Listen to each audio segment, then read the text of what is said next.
easy go.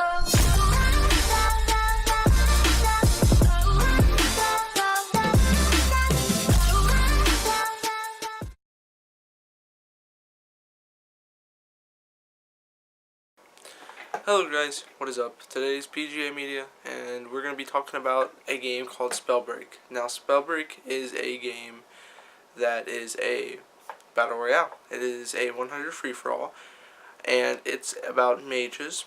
And this is a pretty cool clone or spin-off of compared to what we usually see.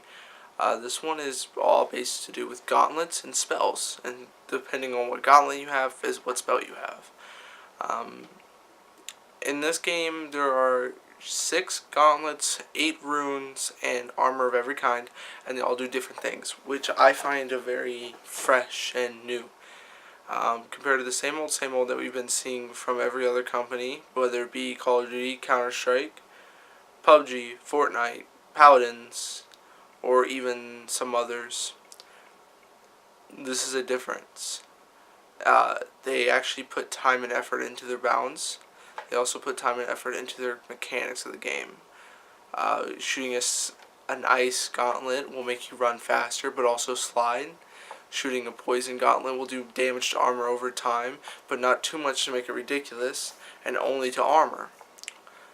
You can tell that a lot of time and balance went into making that game, and that is what makes it fabulous for me. It is in pre-alpha, so it is very hard to get a hold of a key.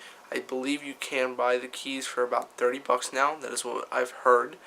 You can also wait about 3 to 4 weeks after signing up with one of their express sign-ups, which you can find in the description below. I'll post it, and I'll also post a link to their website and to their Discord. Also to our Discord and our website. I believe coming up we have a few things dropping. We have Michael's paper and also Penguin's paper. So keep an eye out for those two. But now let's dive a little bit deeper into this game. Some of the core mechanics of it and what makes it stand out from the rest. I think right off the bat what makes it stand out from the rest is that it's not guns. It's not a small map by any means, and it's definitely pretty quick to get around compared to most. So yeah, let's talk about that. So, like I said, it's all gauntlets, and it's based on mages, and using those mechanics to balance one another. So for instance, each gauntlet has a primary fire and an alternative fire. The alternative fire takes a lot of time to charge, kind of like in Overwatch when the ultimates. But it's not based on damage, it's just strictly based on time. The ultimates are not overpowered by any way. For instance, the ice one grants you to fully freeze the enemy with your alternative fire. However, it makes you do ridiculously less damage than if they were still up. Even with the ice, with poison and everything else, it all just adds up. The only way to really use that to benefit you is to use the rock ult, which is where you hurl a boulder and time it just perfectly for when they get out of the ice. But they can still use the rune to get out of it. Alright, so just to talk about that some more, the ultimates for all of them are very different. They all do different things, but they're all around area of effects. I've noticed that not a whole lot of them have anything to do with like sniper precision or anything. They all have to do with mainly just area of effects. What are my favorite gauntlets in the game right now? Well, I have a few. I really like the ones that add the secondary mobility to them. So the ice, when you shoot it, the primary fire, it actually lays down a layer of ice and you can glide on it. As well as the wind, if you throw the wind down at your feet, it bumps you up and then you can move with that.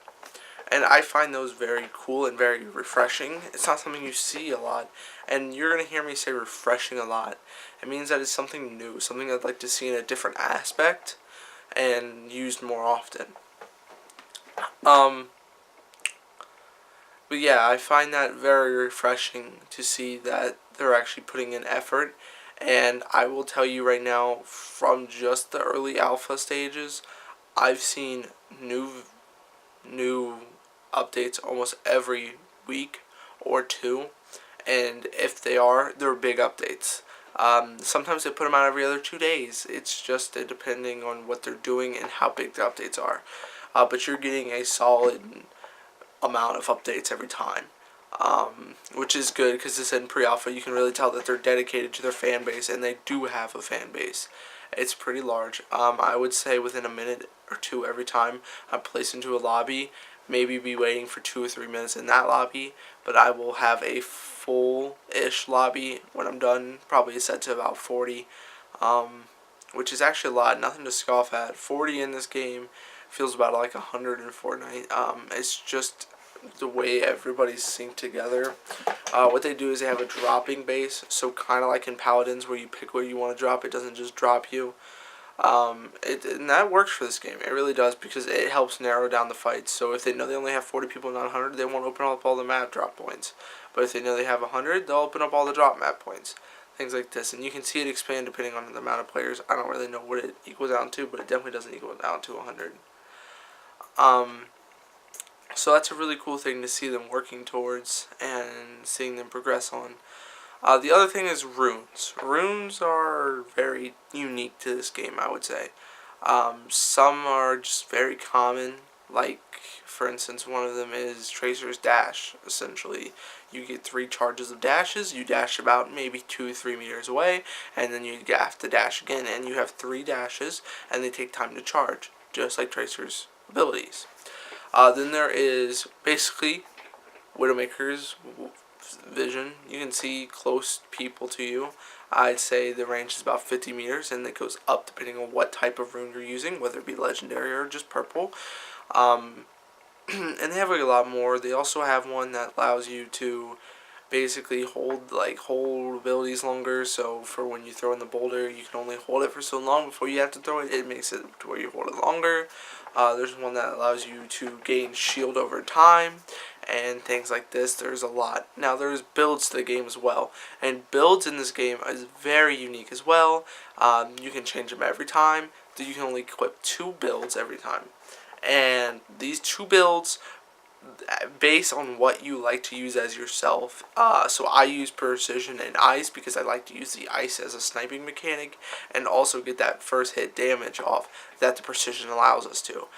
But I've seen a lot of people do better without that. They do better with the armor and the rock, or the armor and the poison, or something like this, and that's what they like, and it's all about that. You have to find what your niche is. You have to find what you're good at, and you have to use that to your ability. So if you notice that you're doing better with one class over the other, then you might as well stay with that class. Now, on another note, I have noticed that they look like they're going towards a skill-based gap, and I really applaud them for doing that. You see a lot of games not really doing that anymore. Fortnite is a perfect example. They basically scratched building all by itself. Now we have balloons, grappling hooks, and everything else just to get out of a building fight. So it's really nice to see that they're putting in those options for us, and they're leaving in those skill-based gaps. This game does not benefit you for missing your shots. This game does not babysit you. If you miss your shot, you miss your shot, you are going to die. Especially on the ice ones. I mean, they do 70-80 damage, but only if you hit that shot, and only if you're using precision and you hit the first shot. It's very nice to see them doing this, and as much as I want to stop saying refreshing, it's refreshing. It is a cool, nice glass of water in the gaming industry. So with that aside, now it's time for me to give a little infomercial for the new channel logo, for the new channel name, and just kind of talk to you guys about what we're changing here and what you're going to be seeing posted here more often. So basically, guys, I have started a thing with a few friends in my group, and we're going to be doing something called Mystica Media. And what that is it's a gaming group, and what we do is we play small indie games and new games that are releasing soon, VR games. I do have a VR. I'm probably going to be one of the only people you see doing VR reviews from us, but I will probably be doing those in video formats. I think AJ might be making a few, typed up blog posts about it, and she'll be looking out for those. But, yeah, so what we are is we just plan on making these little reviews so that you guys know what you guys want to get. I don't want to see anybody spending money on something that they don't want, and I feel like I give a very unbiased opinion on most games. I will always let you know if it's sponsored. I'm not about that. I've seen multiple other YouTubers do this and not tell you it's sponsored. I will be more than upfront about when I get sponsored by a company to make up videos. And I will also let the companies know that this is not something I want to do, to sponsor them, to give them false advertising on something that they're not doing. But yeah, anyways, so we have a Twitch, we have a Discord, and we have a website. On our website, we do have merchandise available for purchase if you like the logos and everything. If not, send us some logo, guys. Send us some logos, send us some fan art. We're looking for people to do art, and you will get a royalty back for that, of course. So if anybody out there wants to join this gaming group, I really recommend just joining the Discord and seeing what we're all about. Alrighty, guys. Thank you guys for checking us out. My name's Cross. You will see more of me in the future. Peace out. Have a good night, guys.